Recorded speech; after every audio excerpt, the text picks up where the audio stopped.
Hello guys, good morning. This beautiful Sunday morning guys. We are here dito tayo sa ating planeta. This is called Wanderers Planet, Wanderers Farm. Okay. How are you today guys? Um, Blessings be upon you. And then shout out sa ating mga ka-wanderers around the world. This is a very nice place to meditate the Word of God, share the Word of God here in our farm.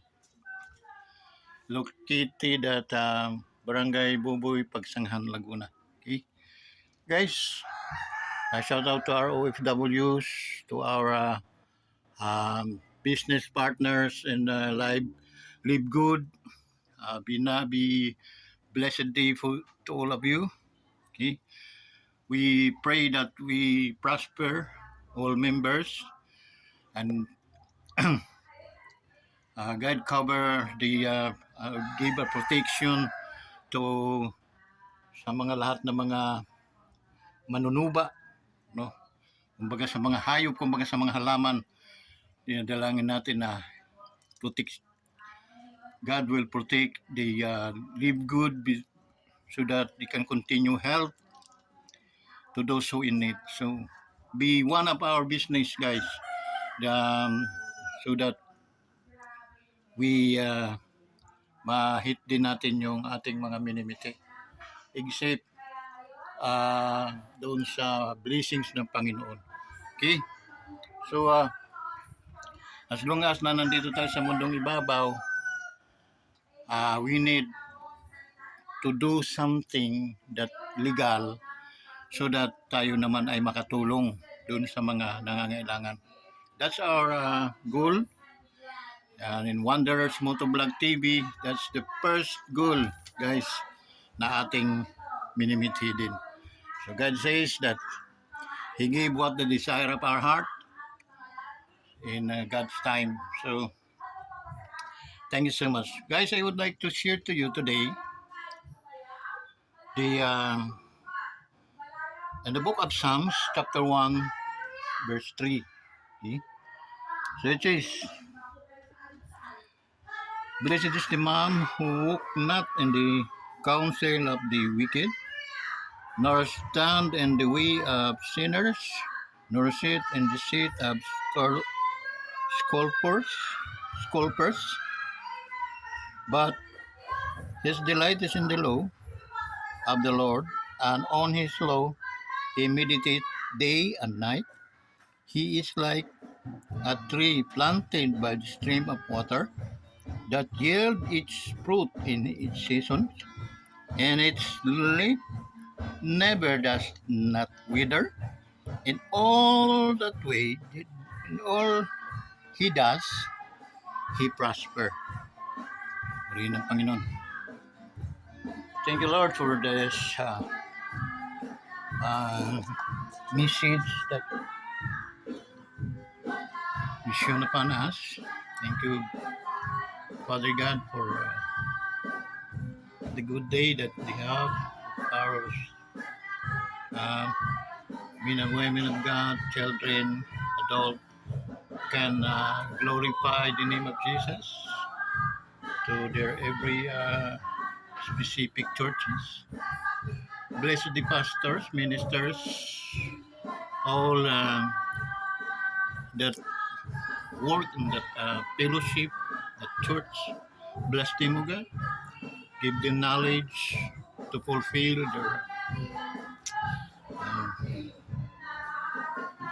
their task today, and have miracle, O God. Show the miracle, because we know that you're still the same yesterday, today, and forever. You power still your power today, and we believe that. In Jesus' name, amen. Guys, uh,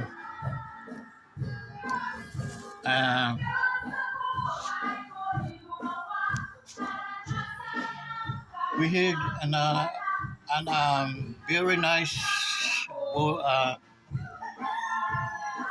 verses, no, came from the Psalms, Book of Psalms by King David. Okay, as a very nice katulad din yung guys ng i-ano natin sa buhay ng tao. Okay? I-life up buhay ng tao guys, once na mayroon kang disiplina, mayroon kang Diyos na kinatatakutan, mayroon kang Diyos na sinisimba, mayroon kang Diyos na doktor, mayroon kang Diyos na supplier, the Jehovah Jireh, mayroon kang Diyos na manggagamot, it is the Jehovah Rapha. Hanggang mayroon kang Diyos na nagbibigay salita para ikabubuhay ng inyong spiritual na life, that is at Jehovah Raima. And then the Jehovah, the Creator of God. So, kumplito ika nga. Kumplito. Okay? So, bakit ko nasabi na inahalin tulad tayo ng Panginoon ng ganyan? Because everything is there. The vitamins of the land is there. Okay? The water itself that can give strong to the roots that person. Okay? And then can teach them what is wrong and right. And then plus there is a doctor that can heal sickness and disease to your body. Everything is there.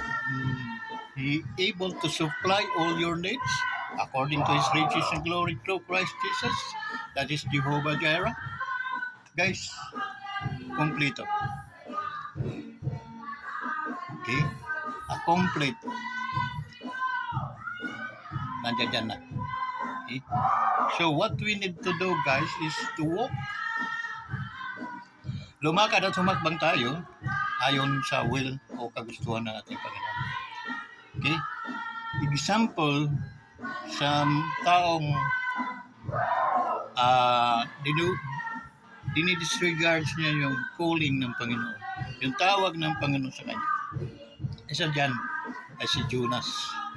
Si Jonas, sabi ng Lord ng Panginoon, go to that place, that way. Okay? That way. And then, etc. Okay? But Jonas, sabi, yes sir. Yes Lord. But he go this way. So that's why he disobeyed the will of God. So what happened to Jonas? Jonas is, nakasakay nga siya ng barko. Eh, nang nalaman ng mga tripulante na mapapahamak sila dahil sa taong yun, pinalibag nila yung tao sa dagat. Okay? They can't afford to drown. Okay? Because ano mangyayari? Sasapalaran nila yung marami nilang mga sakay at saka mga mamahalin nilang mga kargamento. So I rather drown one person. So nagkapag-decide sila. Decision sila na tapon. So that happened to Jonas. He thrown to the sea, no? So that yung galit na dagat, nalalaki ng mga alon. Okay? Pag tapon sa kanya, sinalo naman siya ng malaking isda.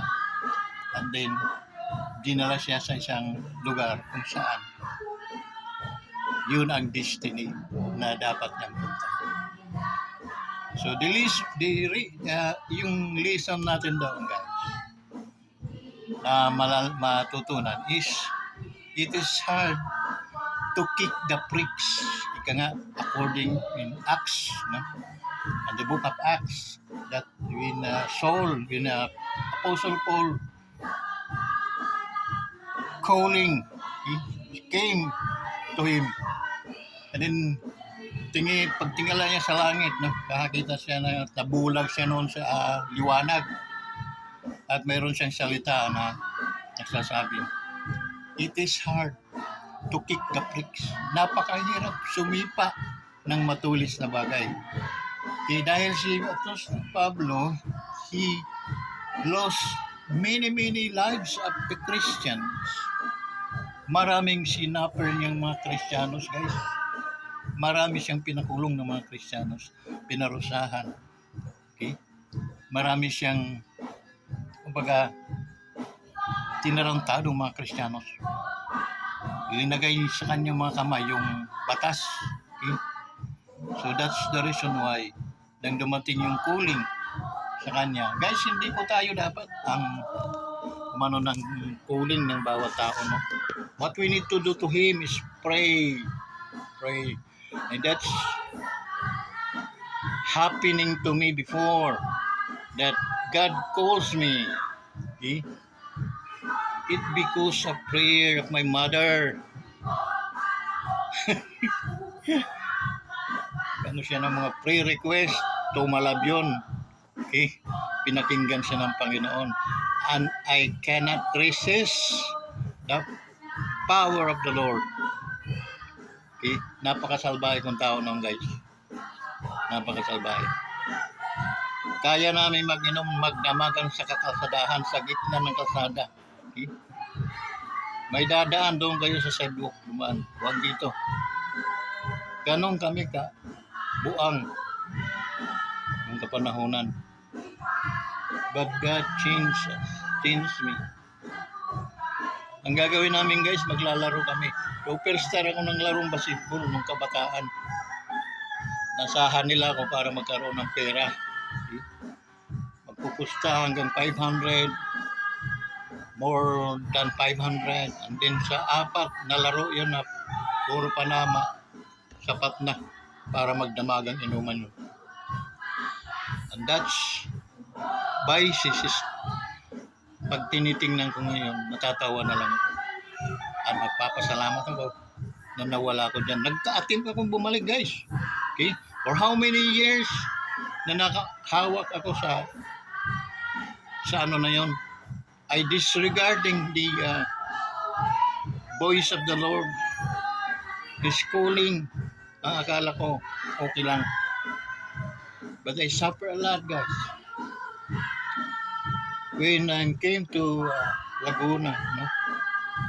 This pagsanga ng Santa Cruz, the province of my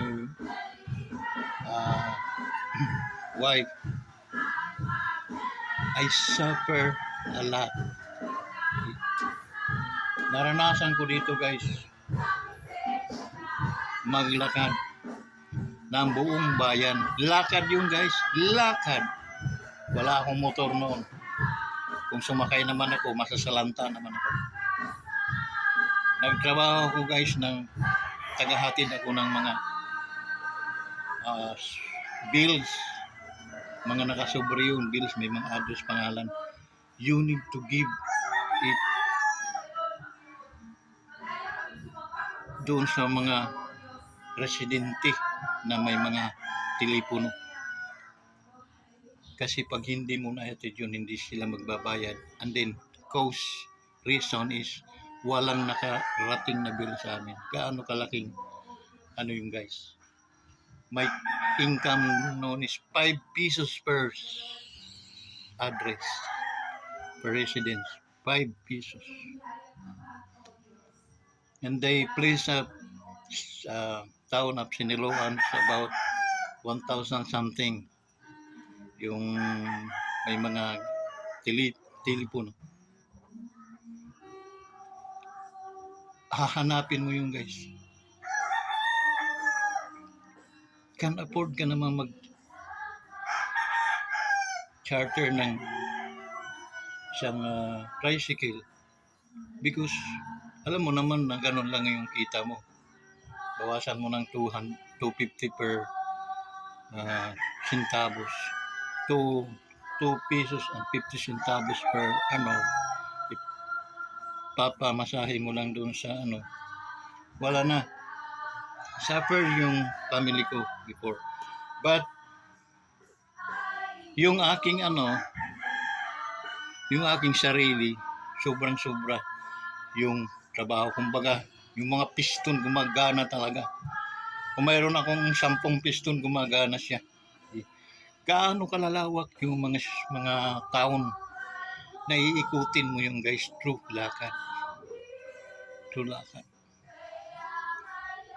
It means para lang makasurvive.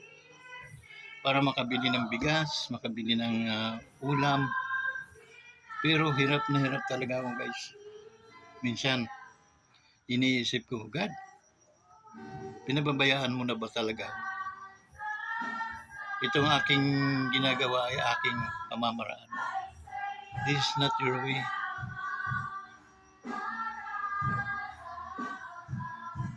Akala ko hindi ako sinasagot ng Lord. Oo, way mo nga yan. Pero kalong-kalong kita.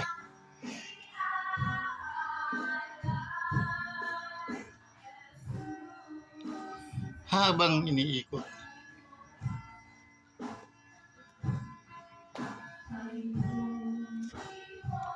Mo yung napakalawak na mga taon para lang mapulfill mo yung sinasabi mo paraan mo. Kasi kung hindi kita kakalawin, hindi mo kakayanin yun. Hindi mo kakayanin umikot para may pamigay mo yung mga sobra na yan para kayo makakain.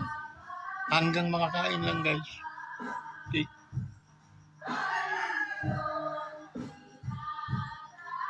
Once na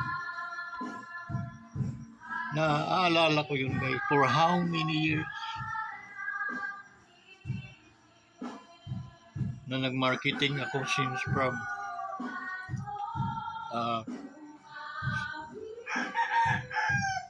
Electrolux, house to house canvassing, door to door. Okay.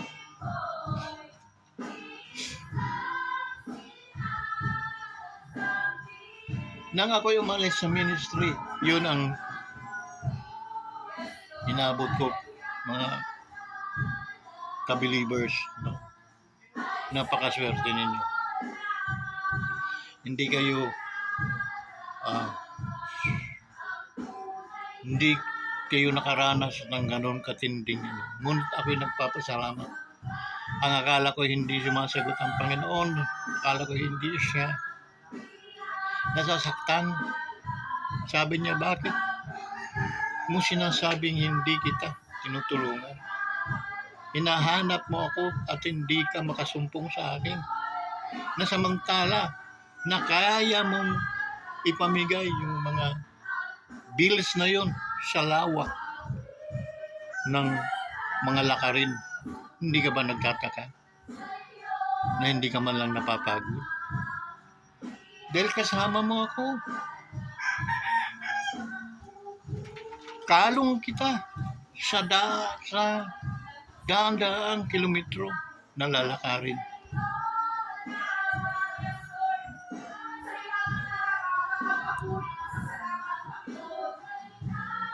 Nakakaiyak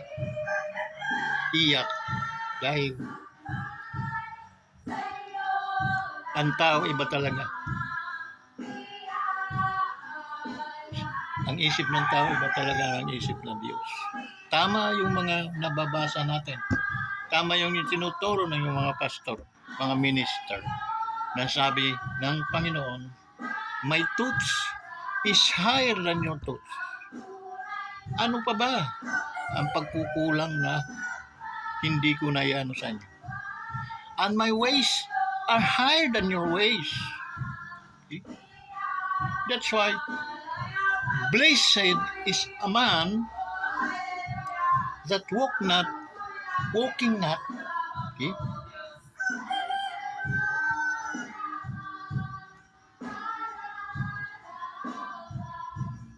In the counsel of the ungodly.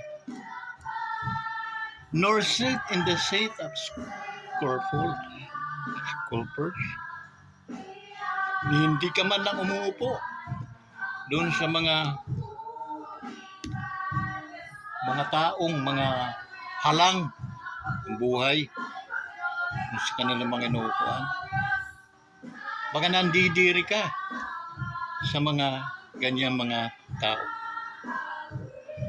Okay? Katulad ka ng isang kahoy na nakatanim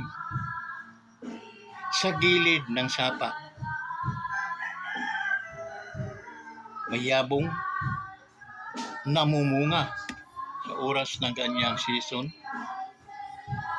na makapag-produce ng bunga na sapat para mapakinabangan ng mga tao. Okay. Ay inaamin ko na hindi ako naging sapat ang bunga ko para na ipagbalik loob ako sa Panginoon, na ituro ko sa mga mamamayan, sa mga believers, yung knowledge na binigay sa akin. But it's okay. Pinaghirapan ko na yun. Yung suffering, yung chastising ng aking ama ay naranasan ko. Nawalan ako ng trabaho na in fact, wala po yun sa vocabulary kung hindi magkakalaman yung aking wallet. Okay? A matter of 15 years na akong walang income.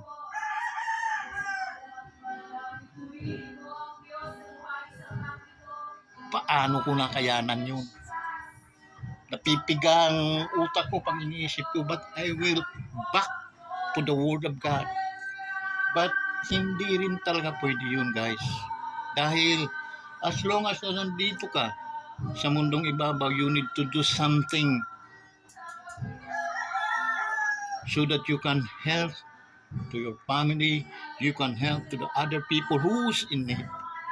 That is our obligation to them, because we have more abundant life. Life is not yaman ay hindi lamang sa pera.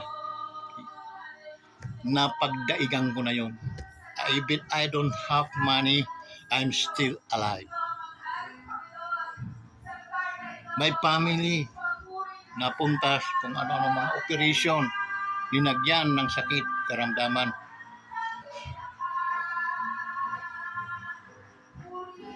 They survive.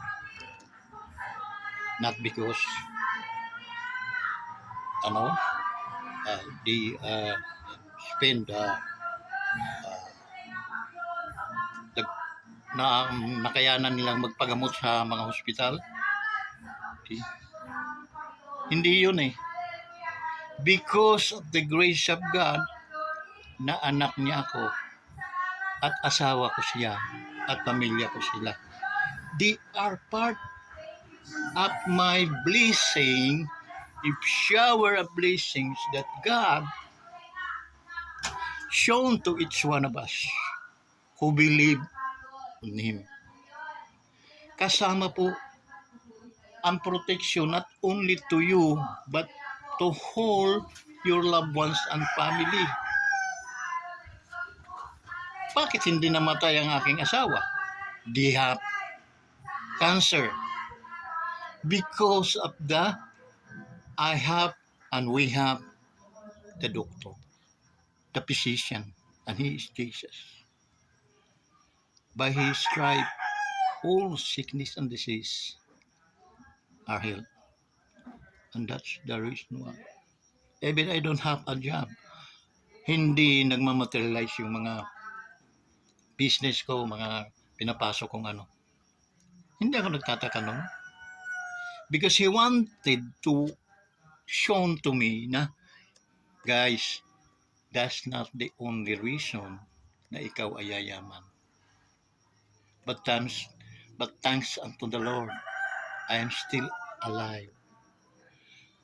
Okay?